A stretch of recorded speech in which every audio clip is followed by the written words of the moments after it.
Syahrul Rajab syahrul mazru', syahrul lizar'i. Syahrul Rajab syahrun lizar'i, wa Sa'ban syahrus saqi lizar'i, wa Ramadan syahrun hisaduz zar'i. Ada seorang ulama menyampaikan bahwa bulan Rajab adalah bulan untuk menanam, Sya'ban bulan untuk mengairi, dan Ramadan adalah bulan untuk memanen. Ini kiasan agar kita memasuki 3 bulan ini betul-betul fokus, betul-betul meningkatkan ketaatan kita bersama, bersyukur diparingi kesempatan bertemu bulan Rajab. Mudah-mudahan Sya'ban bertemu, Ramadan bertemu. Allahumma amin ya rabbal alamin. Allahumma barik lana fi Rajab wa Sya'bana wa balighna Ramadan. Salawat beriringkan salam kita haturkan kepada Nabi Muhammad sallallahu alaihi wasallam alladzi qad badala juhdahu litaqwimi aqaidil mutadayyinin. Bapak Ibu rahimani wa rahimakumullah, pada bulan yang lalu kita sudah belajar bersama tentang mengantarkan jenazah.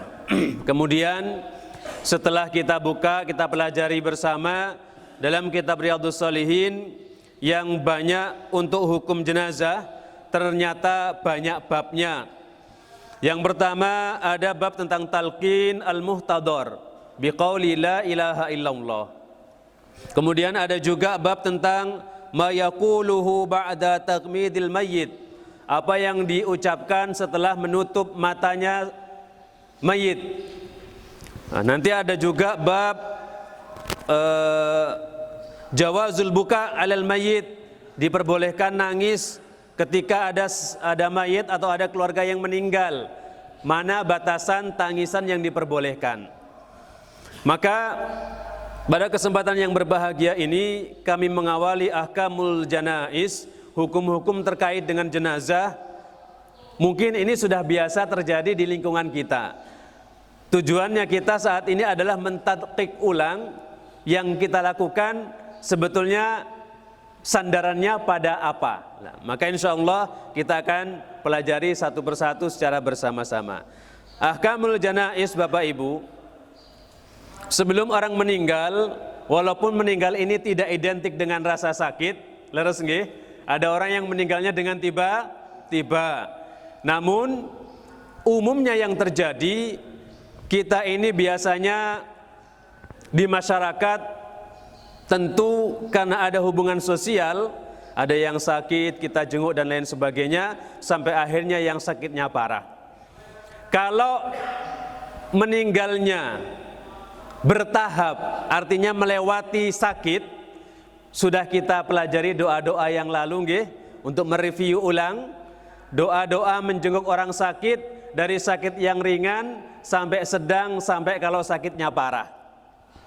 Mari kita baca bersama-sama. Jikalau sakitnya ringan, la ba'sa tahurun insyaallah. La ba'sa tahurun insyaallah. As'alullahal azim Rabbal arsil azim ayyasfiyaka Allahumma rabban nas adhibil ba'sa isfi anta syafi la shifaa illa shifauka shifaan la yughadiru saqaman. Jika sakitnya parah, sudah tidak ada harapan untuk hidup, bisa kita amalkan doa ini. Ini aslinya domirnya ya Bu. Ketika orang mengalami sakit parah, maka boleh mengharap kepada Allah mana yang terbaik, tapi tidak boleh kepingin mati.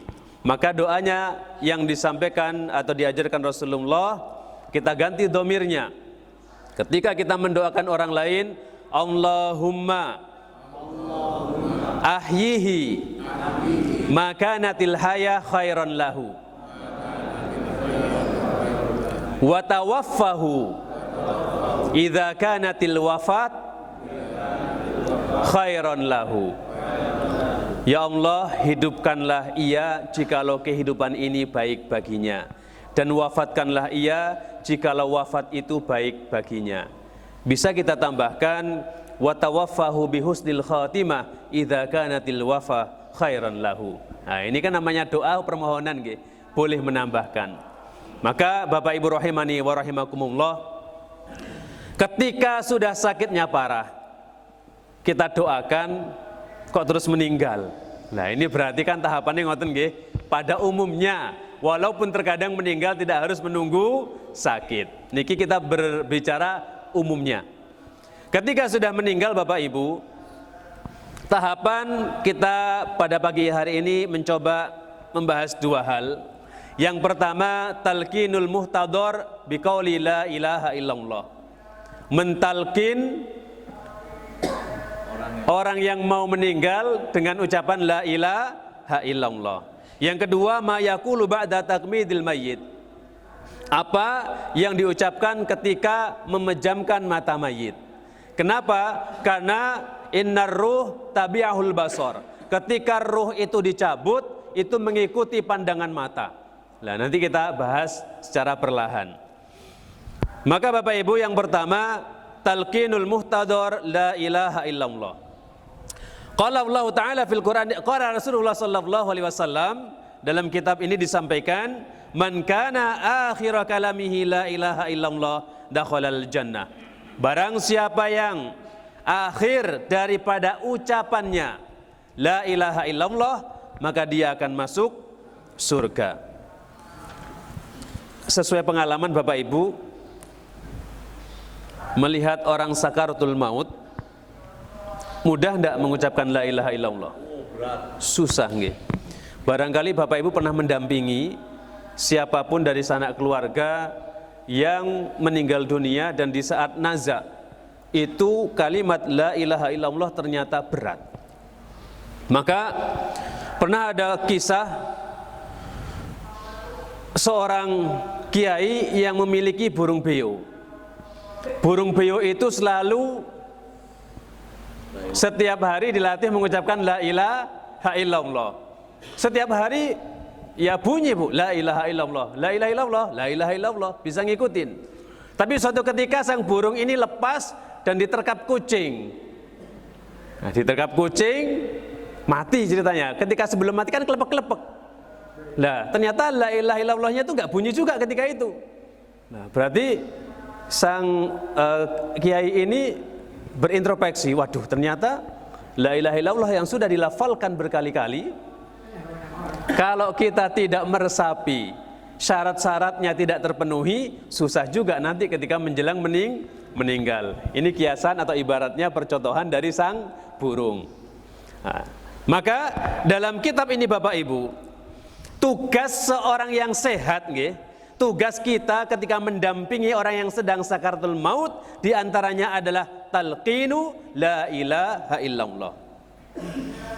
Ada hadis yang kedua, laqinu mautakum la ilaha illallah. Talqinlah, bimbinglah dengan mengucapkan la ilaha illallah.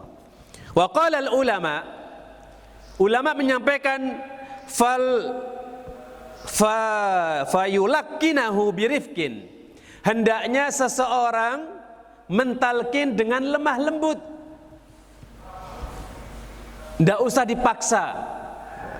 Ketika sudah posisi setengah sadar, kita di telinganya mengucapkan la ilaha illallah. Diam sesaat. La ilaha illallah. Diam sesaat, biar direkam dulu. Biasanya sambil dilus-lus. Nah, tapi ini kok susah sekali. Susah. Tapi ini kewajiban kita Bapak Ibu. Entah nanti si yang mau meninggal ini bisa mengucapkan itu apa tidak, itu adalah hidayah dari Allah. Ada yang mengatakan, "Loh Ustaz, la ilaha illallah kan terlalu panjang. Loh nanti kalau cuma sampai la terus plek meninggal priwetat." Nah, baru la meninggal. berarti kan tidak sempurna. Atau la ilaha terus meninggal, itu di luar kuasa kita. Artinya, karena di sini pakai kata-katanya yan bagi alaina, artinya seyukianya bagi kita untuk membimbing kalimat la ilaha illallah. Nanti bisa mengucapkan napa mboten niku sudah menjadi wilayah Allah tabaraka wa taala. Disampaikan juga bahwa dalam kitab ini qala ahlul ilmi fa idza qala la ilaha illallah falyaskut wa la yulakkinahu wa la yaqul syai'an. Kalau sudah bisa mengucapkan la ilaha illallah, sudah cukup, jangan ditanya apa-apa lagi. Ini demi mengejar man kana akhira kalamihi la ilaha illallah. Kok sudah susah-susah la ilaha illallah sudah terucap. Terus minta minum. Di sini disampaikan ketika sudah menyampaikan a'tuni ma'an au ayy syai' akhar. Tolong dong minta air atau apapun itu, biasanya kan ngoten nggih. Karena Allah wa'lam sepertinya ketika ditarik, ketika mau nazak, kerongkongan menjadi kering. Asquni atau a'tini ma'an, beri aku air. Lah, ketika sudah seperti itu, di sini disampaikan harus mengulang lagi. Kenapa? Karena perkataan terakhirnya minta air, bukan la ilaha illallah lagi. Maka kalau sudah mengucapkan la ilaha illallah, wis gak usah ditawani apa-apa. Kang, minum maning apa? Enggak usah. Nanti kepengen kopi bingung jenengan. Udah tak gawe kopi kan ngoten. Nah, maka ketika sudah mengucapkan la ilaha illallah sudah cukup. Kalau dia meminta sesuatu, a'tini ma'an, askuni ma'an, berarti setelah itu kita harus membimbing lagi. Fal yu'idit talqin. Falyakul la ilaha illallah hatta yasma'a la'allahu yakunu akhir kalamihi minad dunya la ilaha illallah. Hendaknya ketika mengucapkan la ilaha illallah betul-betul kita itu mendengar sehingga kita yakin bahwa la ilaha illallah menjadi kalimat terakhir yang dia ucapkan. Thalib. Disampaikan di sini bahwa sedikit mereview lagi, Rasulullah sallallahu alaihi wasallam memiliki 4 paman. 2 paman masuk Islam, 2 paman tidak masuk Islam. 2 paman yang masuk Islam ini adalah Hamzah dan Abbas. Hamzah dan Abbas, dua-duanya masuk Islam. Lah yang tidak masuk Islam ada Abu Thalib sama sinten? Abu Lahab. Tapi orang yang paling sangat sering menyakiti Nabi adalah Abu Lahab. Sehingga turunlah sebuah ayat tabbat yada abi lahabi watab. Maka di sini disampaikan bahwa ketika Rasulullah menghadiri, datang kepada Abu Thalib, mengajak untuk mengucapkan la ilaha illallah, namun karena rasa ketika itu ada penekanan dari Abu Thalib, dari sinten? Dari Abu Lahab, apakah kamu mau mengingkari agama Abdul Muthalib? Maka Abu Thalib pun meninggal dalam keadaan kafir. Maka dari sini Bapak Ibu boleh mentalkin non muslim. Dulu pernah kita sampaikan nggih, ketika di bab talqin menjenguk orang sakit yang non muslim bagaimana? Ini jikalau barangkali kita punya muasyarah bergaul dengan non muslim, orang kafir, tapi perbuatannya baik, menjelang akhirnya ini kepingin kok sudah naza, didiamkan saja, kita mentalkin la ilaha illallah, barangkali dapat petunjuk dan masuk Islam, itu merupakan sebuah kenikmatan. Kalau tidak, ya kita setidaknya berniat membantu untuk menunjukkan kepada jalan kebaikan. Wallahu fi aunil abdi, maka nal abdu fi auni akhi. Allah itu akan selalu menolong hambanya ketika ia menolong orang lain. Itu konklusi dari bab ketika mengucapkan la ilaha illallah. Kemudian Bapak Ibu, ada hal-hal yang dilakukan seorang muslim ketika telah meninggal dunia. Saat seorang muslim meninggal dunia, tahapan-tahapan yang harus kita lakukan, hal-hal yang harus kita perhatikan apa saja. Yang pertama, memejamkan kedua matanya dan mendoakannya. Ini berawal dari sebuah kisah An Ummi Salamah, dikisahkan oleh Ummi Salamah bahwa Rasulullah sallallahu alaihi wasallam ketika itu datang ke rumah ketika Abu Salamah meninggal dunia.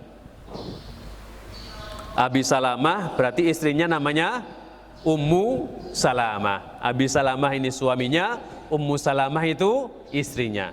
Dakhala Rasulullah sallallahu alaihi wasallam ala Abi Salamah.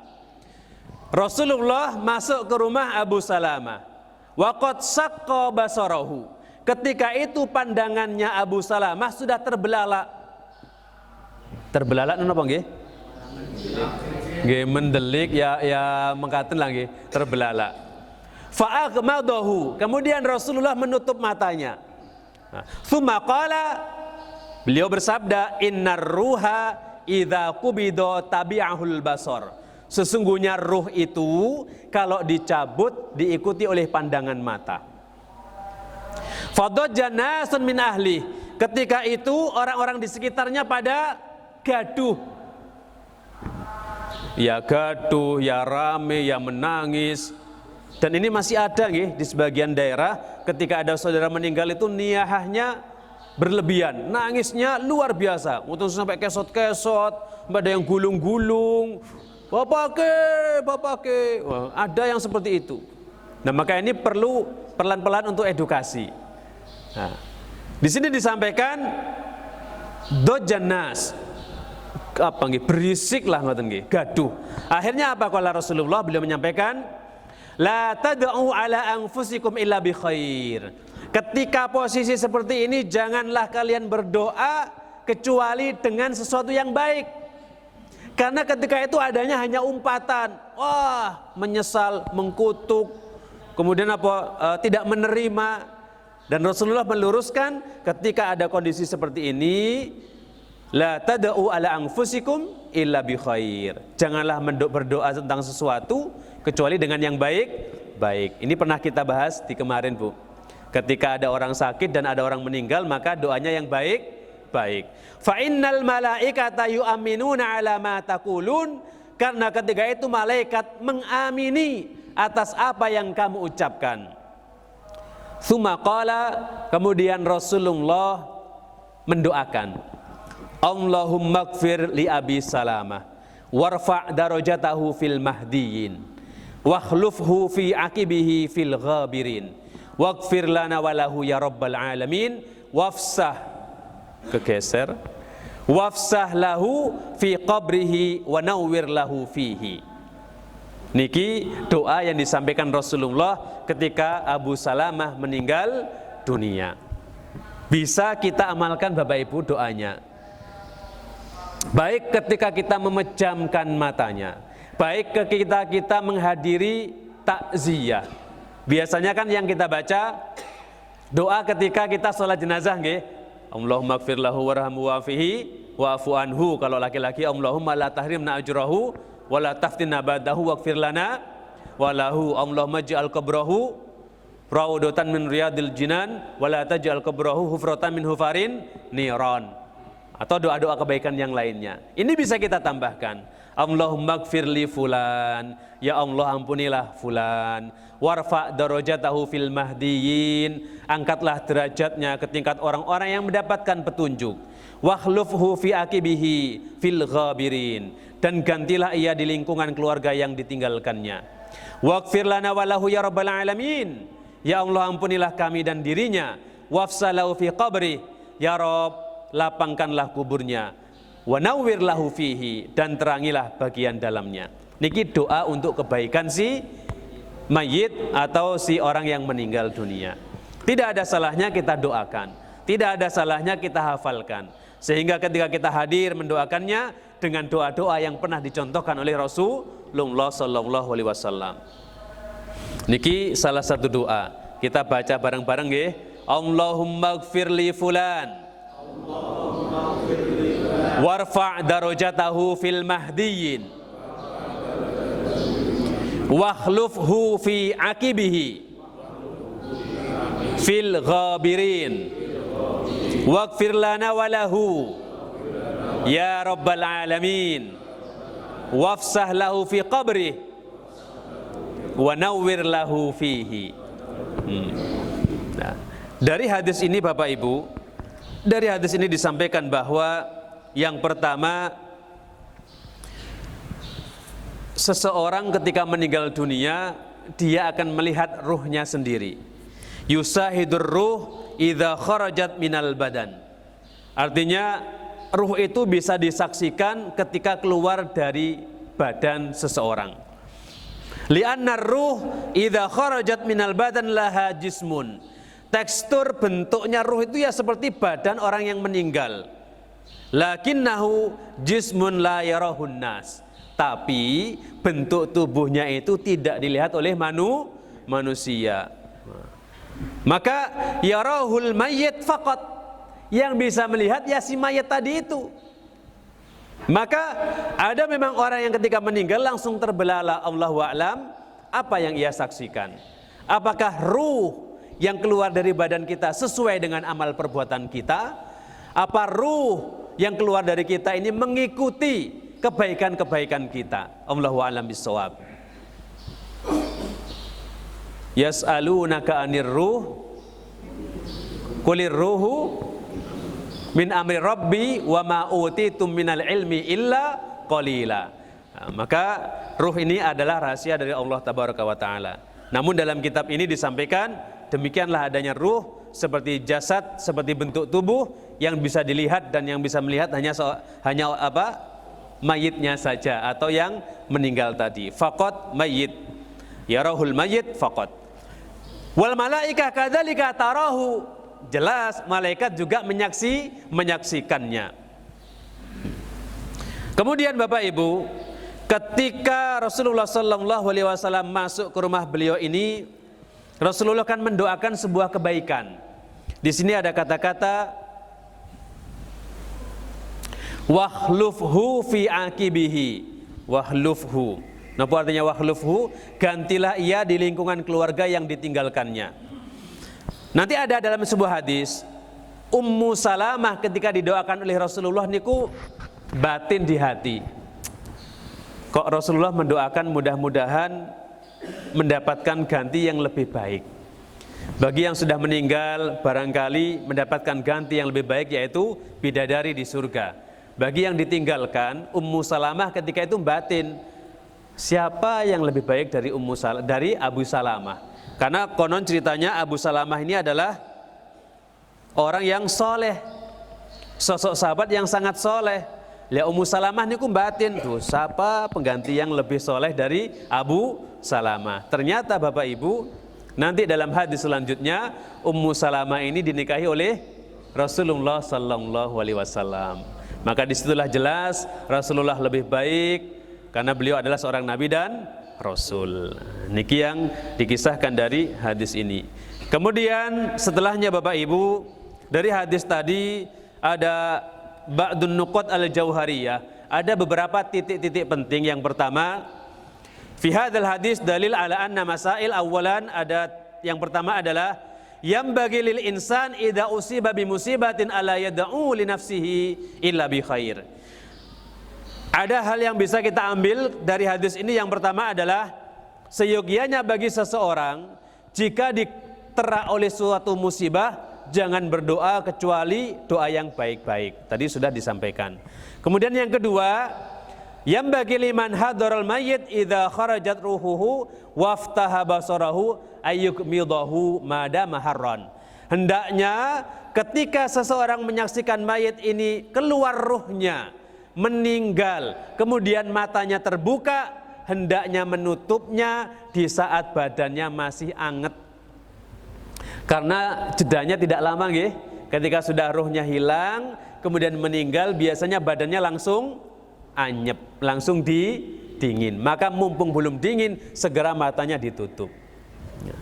Wa min fawaidil hadis, yang pertama ad-dalalah ala anna ruh syai'un yura fahuwa jismun. Tadi kami sampaikan di awal, ruh adalah bisa dilihat dan dia berbentuk tubuh, tapi yang bisa melihat adalah orang yang bersangkutan saja yang meninggal. Lakinnahu laisa ka'ajsamina hadhihi. Tapi ya bentuknya ruh enggak sama dengan badan kita yang ada saat ini. Yan bagi liman hadral mayyit wa aqmadahu ayyad'ula. bagi siapa yang menghadiri atau kedapatan mayit kemudian menutupkan matanya, hendaknya dia mendoakan yang baik. Dan yang ketiga, al malaika yu'minuna ala du'a fi hadhil halah, malaikat mengaminkan, mengikut mengaminkan doa-doa yang dipanjatkan ketika dalam situasi seperti itu. Niki beberapa catatan penting dari hadis tadi. Yang kedua, Bapak Ibu, setelah meninggal, kalau matanya terbelalak kita tutup, setelah itu adalah merapatkan mulutnya dengan tulang dagunya. Nun sewu, ada sebagian yang meninggal posisi mulutnya apa? Terbuka, manga. Lah akhirnya biasanya diikat dengan kepala menggunakan apa? Bisa kain, bisa pokoknya yang bisa mengikat nggih. Oh, tali rafia, Pak. Udah mentega temen ngoten nggih. Ya jangan tali rafia nggih. Artinya biasanya kain-kain kasa nggih, di rumah sakit ada kain kasa. Kemudian melemaskan ruas-ruas persendian. Barangkali tadi meninggalnya lurus, mulai disendakepkan. Kakinya yang barangkali kemarin masih bengkok diluruskan, selama itu masih bisa. Termasuk tulang tangan dan kaki. Dr. Said Al-Qahtani menukil ucapan Ibnu Qudamah, ini dalam kitab Ahkamul Janaiz beliau menyampaikan, disunnahkan mengikat tulang dagunya dengan kain perban yang lebar. Di sini disampaikan kain perban dan diikat dari atas kepalanya. Karena jika kedua mata dan mulutnya terbuka lalu tidak dipejamkan hingga dingin jasadnya, maka mata dan mulutnya akan tetap terbuka sehingga ia akan nampak buruk. Kurang baik, Bu, kurang dilihat niku nggih nek bahasane bocah siki nggih medeni kan ngoten. Nah, maka biar kelihatan elok ya ditutup. Nah, selain juga karena tidak aman bila masuk serangga atau air ke dalamnya ketika jenazah dimandikan. Kan juga harus menghormati si jenazah. Bahkan ketika misalnya ditekuk ruas-ruasnya kok nggak bisa, nggak usah dipaksa, khawatir menyakiti jenazah. Niki yang kedua. Yang ketiga, Bapak Ibu, menutupi seluruh tubuh jenazah dengan kain. Dalam sebuah hadis disampaikan, anna Rasulullah sallallahu alaihi wasallam hina tuwfiya sujjaya bi burdin hibaratin. Ketika Rasulullah wafat, beliau ditutupi dengan kain hibarah. Kain hibarah niku kalau dalam keterangan kitab Ahkamul Janaiz, kain semacam kain dari Yaman yang leres-leres hitam ngoten. Ya kalau kita sekarang di sini adanya napa? Jarit nggih. Kita di sini banyaknya adanya jarit napa jarit? Oh, tapih nggih. Nggih jarik nek bahasa saya jarik, bahasa Jawa Timurnya jarik. Jarik tapi sami mawon. Biasa ditutup dengan itu. Ala kulli hal, yang penting niku ditutupi dengan kain. Niki yang ketiga, menutupi seluruh tubuh jenazah dengan kain. Kemudian selanjutnya Bapak Ibu, yang keempat adalah tidak menutupi wajah dan kepala orang yang meninggal saat berihram. Ani bin Abbas radhiyallahu anhuma anin Nabi sallallahu alaihi wasallam, suatu ketika di sini dikisahkan ada seorang laki-laki yang sedang wukuf.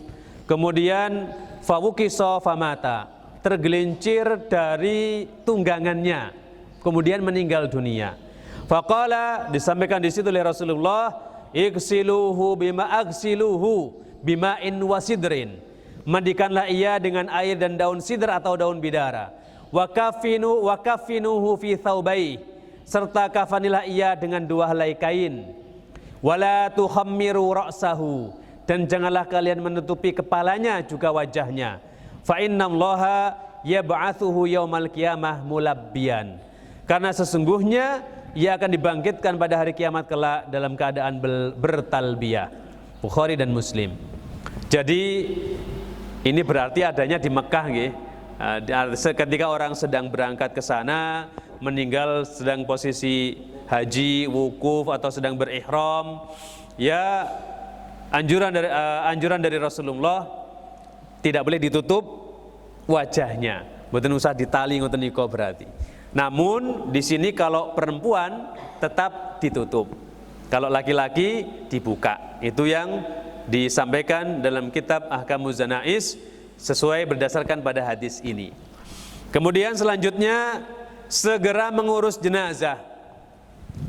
Dulu pernah kita sampaikan, asri'u bil janazah, ayo segera mengurus jenazah. Syekh Muhammad bin Shalih Al-Utsaimin rahimahullah, beliau menyampaikan dalam kitab Ahkamul Janaiz, menunda pengurusan dan menyolatkan jenazah menyelisihi sunnah. Maka perlu kita edukasikan, ketika ada yang meninggal kok terus putranya jauh. Niku dua pertimbangan. Umumnya rata-rata di masyarakat mesti menunggu anu melas terakhir, harus bisa melihat wajah sang keluarga, misalnya demikian. Namun jikalau memang terlalu lama, harus menunggu sampai setengah hari, bahkan sampai sehari, ini kasihan jenazahnya. Menurut beliau Muhammad bin Shalih Al-Utsaimin, beliau menyampaikan ini menyelisihi sunnah, menyelisihi perintah Nabi sallallahu alaihi wasallam. Kenapa? Karena beliau bersabda, asri'u bil janazah, bersegeralah dalam mengurus jenazah. Fa in taku sholihatan fa khair tuqaddimunaha. Karena kalau jenazahnya itu sholih, itu adalah kebaikan yang disegerakan. Sudah kepingin menuju tempat yang disediakan. Lah kan kasihan kalau orangnya sholih, kemudian disuruh nunggu-nunggu. Nah ini kasihan jenazahnya.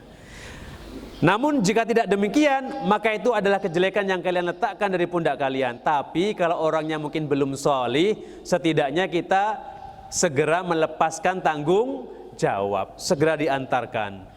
Dia akan mendapatkan apa balasannya, Allahu a'lam bishawab. Itu merupakan sesuai dengan amal perbuatannya semasa hidup. Kewajiban kita menyegerakan. Maka yang perlu disampaikan perlahan-lahan adalah jikalau saudaranya jauh, keluarga dekatnya jauh, ini agar mipil edukasi Bapak Ibu. Harus dipahamkan, tidak apa-apalah, kasihan Bapak dan Ibu, disegerakan saja. Jadi jangan sampai karena menunggu anak dari Jakarta, ya sekarang sih agak cepet nggih, tol 6 jam, tapi kan belum macet-macetnya, kalau jalannya pada berlubang macet, lah ini lebih baik disegerakan saja. Selanjutnya Bapak Ibu, memakamkan jenazah di tempat ia meninggal dunia. Ini terjadi biasanya posisi seperti saya ngeten niki, dari Jember merantau menikah di Purwokerto di Banjarsari. Meninggalnya di Banjarsari, biasanya balekno bae maring omahe ngana maring Jember. Wah, kan melasi banget, dikirim karo ambulan pirang jam kan mengatakan. Tapi ada memang sebagian yang demikian. Misalkan meninggal di mana, dimakamkan di tempat kelahirannya. Namun ada hadis yang mengingatkan kita. Qala tuwfiya rajulun bil Madinah. Ada seorang yang meninggal di Madinah. Fa shalla alaihi Rasulullah sallallahu alaihi wasallam wa qala, kemudian beliau menyolatkan dan bersabda, ya laitahu mata fi ghairi maulidihi. Sesungguhnya apabila seseorang meninggal bukan di tempat kelahirannya. Fa qala rajulun, kegeser malih. Anun sewa ke error laptopnya nih gitu. Faqala rajulun minan nas, lima ya Rasulullah, kenapa ya Rasulullah? Faqala innar rajul idza tuwfiya fi ghairi maulidihi kisalahu min maulidihi ila munqata'i atharihi fil jannah.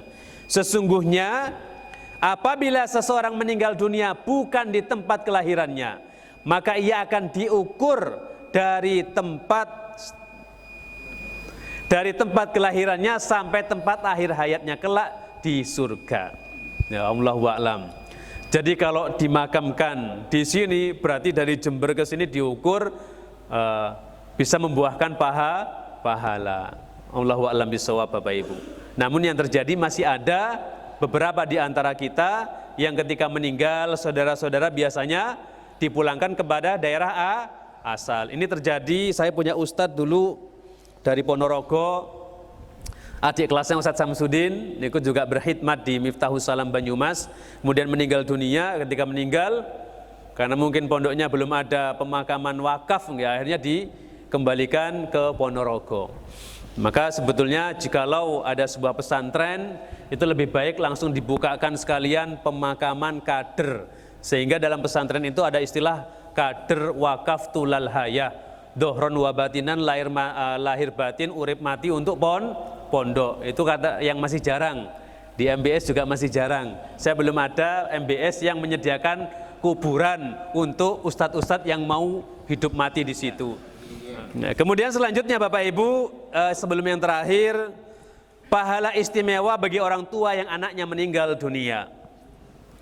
Dalam sebuah hadis disampaikan, idza mata waladul abdi qala Allahu li malaikatihi qabattum walada abdi fayaqulun na'am fayaqulu qabattum thamarata fuadi fayaqulu na'am fayaqulu madza qala abdi fayaqulun hamidaka wastarja'a ubnu li abdi baitan fil jannah. Niki artinya langsung saja, ada seorang, apabila anak seorang hamba meninggal dunia, maka Allah bertanya kepada malaikat, apakah kalian mencabut nyawa anak hambaku? Mereka menjawab sang malaikat, ya Allah. Allah bertanya lagi, apakah kalian mencabut nyawa buah hatinya? Mereka menjawab, ya. Allah bertanya lagi, apa yang diucapkan hambaku tadi? Malaikat menjawab, hamidaka, dia memujimu, wastarja'a, mengucapkan kalimat inna lillahi wa inna ilaihi raji'un. Inna lillahi niki kan kalimat pasrah ya Bu. Sesungguhnya semuanya hanya milik Allah dan hanya kepada Allah lah semuanya akan kembali. Apa yang disampaikan oleh Allah Tabaraka wa Ta'ala? Beliau menyampaikan, ubnu, bangunkan untuk hambaku satu rumah di surga.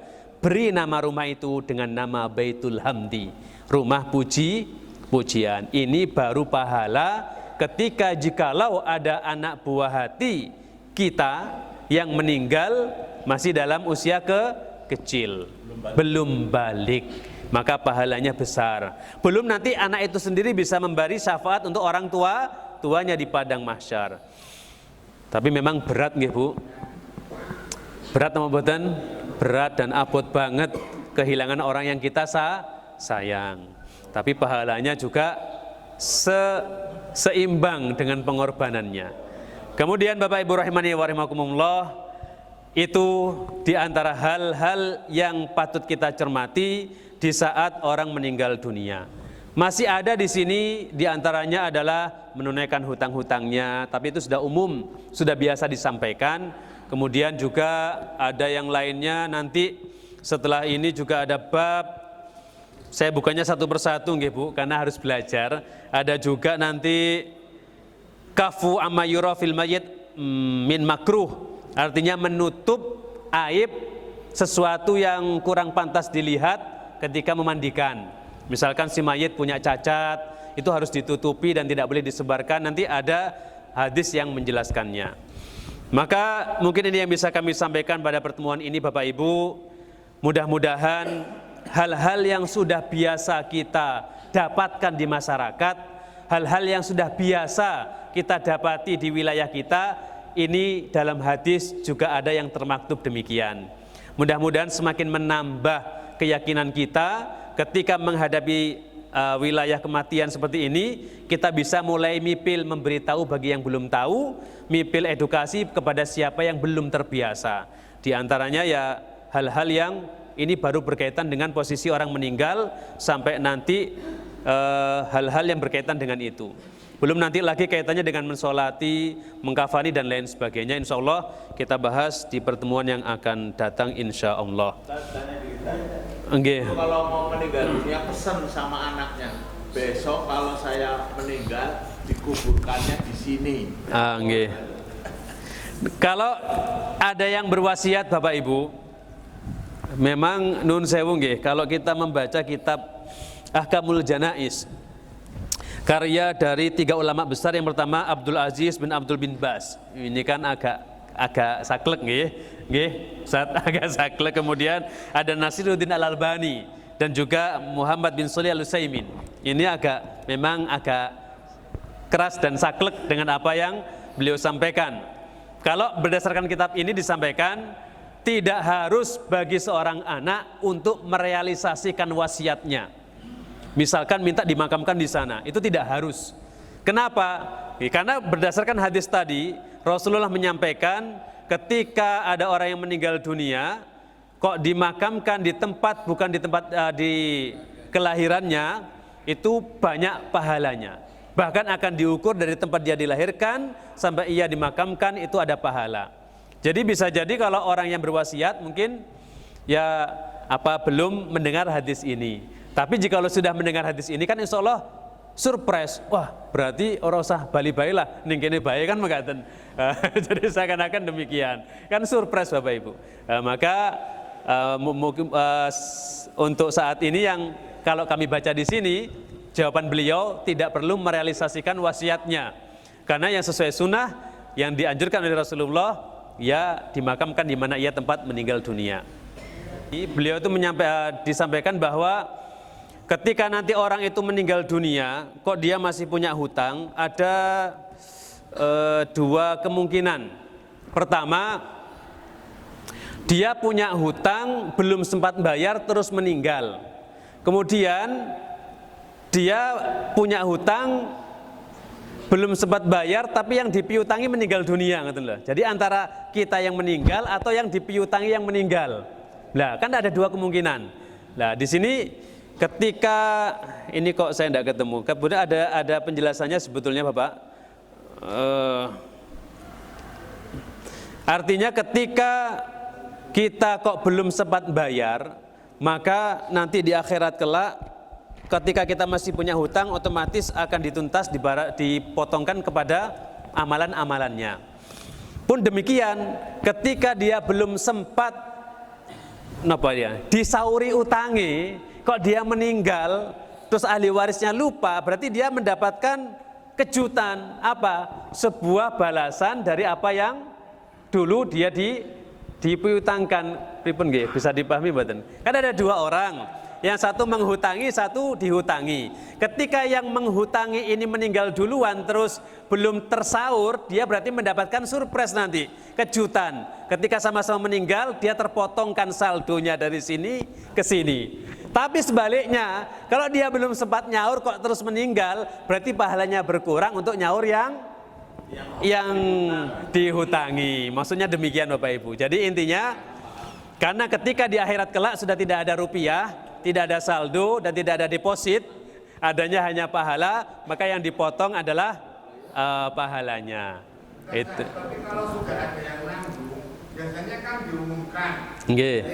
Apabila ada hutang-hutang maka menghubungi sebulan yang menanggung. Lalu nanti yang dipotong itu yang nanggung apa yang? Yeah. Kalau sudah tersaurkan otomatis bari aminat dhimah Ustaz. Tambahan kalau sudah dibayar ya dia si sudah ditanggung ada yang nanggung. Tapi kan nggak ngerti ada bahwa dia tidak terbayarkan. Ya. Berarti ya tanggung jawabnya tetap kepada siapa? Kesalahannya kepada, tapi yang dipotongkan ya tetap kepada si jenazah Bapak Ibu. Nggih. Karena apa? Ahli warisnya ghafil. Ahli warisnya yang lalai. Kan yang berupaya menanggung akhirnya warisannya warisan utang. Nggih. Karena apa? Utang dari sini nanti saya menanggung. Jebule karena sesuatu hal usahanya kolab urung sempat nyaur. Akhirnya tanggungan utangnya nambah, yang semula punya utang 100.000 jadi 200.000. Mati. Berarti utangnya kepada siapa? Kepada ahli warisnya. Jadi punya utang 200.000. Akhirnya warisannya warisan hutang. Maka di sini tentu kita mengambil ibrah Bapak Ibu. Kalau kita berandai-andai memang ini bisa terjadi. Namun garis pentingnya adalah jangan menyepelekan hutang. Maka ketika ada orang tua meninggal, keluarga yang meninggal, ketika sudah pembagian misalkan ada pensiunan, ada peninggalan harta, yang harus didata pertama adalah hutang. Nah, sehingga nanti maka kenapa Bapak Ibu, di antara amalan seorang anak ketika orang tua sudah meninggal dunia, di antaranya kan apa? Dianjurkan bersedekah atas nama orang tuanya. Kan banyak nih orang wakaf atas nama bapaknya, fulannya. Kenapa? Dalam rangka itu. Barangkali ada 1-2 hutang yang belum terselesaikan. Ya kita namanya transfer pahala sih nanti di sana gitu. Di akhirat kelak kan kita transfer pahala. Harapannya kan ya sebisa mungkin pahalanya bisa berlipat ganda. Kenapa? Ketika kita nanti di sana sudah menyaurkan pahala, harapannya masih ada saldo pahala. Jangan sampai saldonya minus. Nah, maka ada istilah hidup setelah mati. Walaupun orangnya mati, pahalanya tetap mengalir. Di antaranya yang nggih mensolati nggih bertanggung jawab. Betul nggih, ada Bapak, ada hadisnya. Kemudian nggih, ini sudah jelas nggih, artinya ketika ada orang meninggal, ketika itu ada sebuah hadis yang menyampaikan ada seorang sahabat meninggal, punya hutang, Rasulullah diam dulu. Kemudian ada orang yang menyanggupi, baru Rasulullah menyolati. Artinya kemudian besoknya lagi kan ketemu lagi tuh dalam hadis nggih, ketemu lagi dengan yang menyanggupi bayar hutang. Gimana, sudah dibayar hutangnya? Sampun ya Rasulullah, berarti sekarang tubuhnya sudah dingin, kulitnya sudah dingin. Berarti ketika hutang belum dibayar kulitnya panas. Kan buk melasi Pak. Maka dari hadis itu peran ahli waris itu adalah mengemban amanah yang besar. Harus ditunaikan hutang-hutangnya. Jangan dipek warisan itu hutangnya orang dibayar. Niki kasihan orang tua. Jadi demikian Bapak Ibu. Insya Allah nanti kita lanjutkan di lain waktu dan kesempatan. Masih banyak hal yang menarik yang perlu kita pelajari. Saya sudah seiring membuka bagaimana hukum mengumumkan kematian melewati medsos. Kan sekarang lagi rame nih, di-share di grup RT, innalillahi meninggal Bapak Fulan bin Fulan, di-share di Facebook, di-share di IG. Insya Allah akan kita bahas nanti di waktu yang akan datang. Cekap nggih Bapak Ibu, ngapunten sangat datang sedaya kelepatan. Bok pilih jawabannya belum jelas, dalam tasih sinau. Kalau ada salah nanti mohon diluruskan nggih Ustaz. Syukron. Aku qouli hadza fastaghfiruhu innahu huwal ghafurur rahim. Wassalamualaikum warahmatullahi wabarakatuh.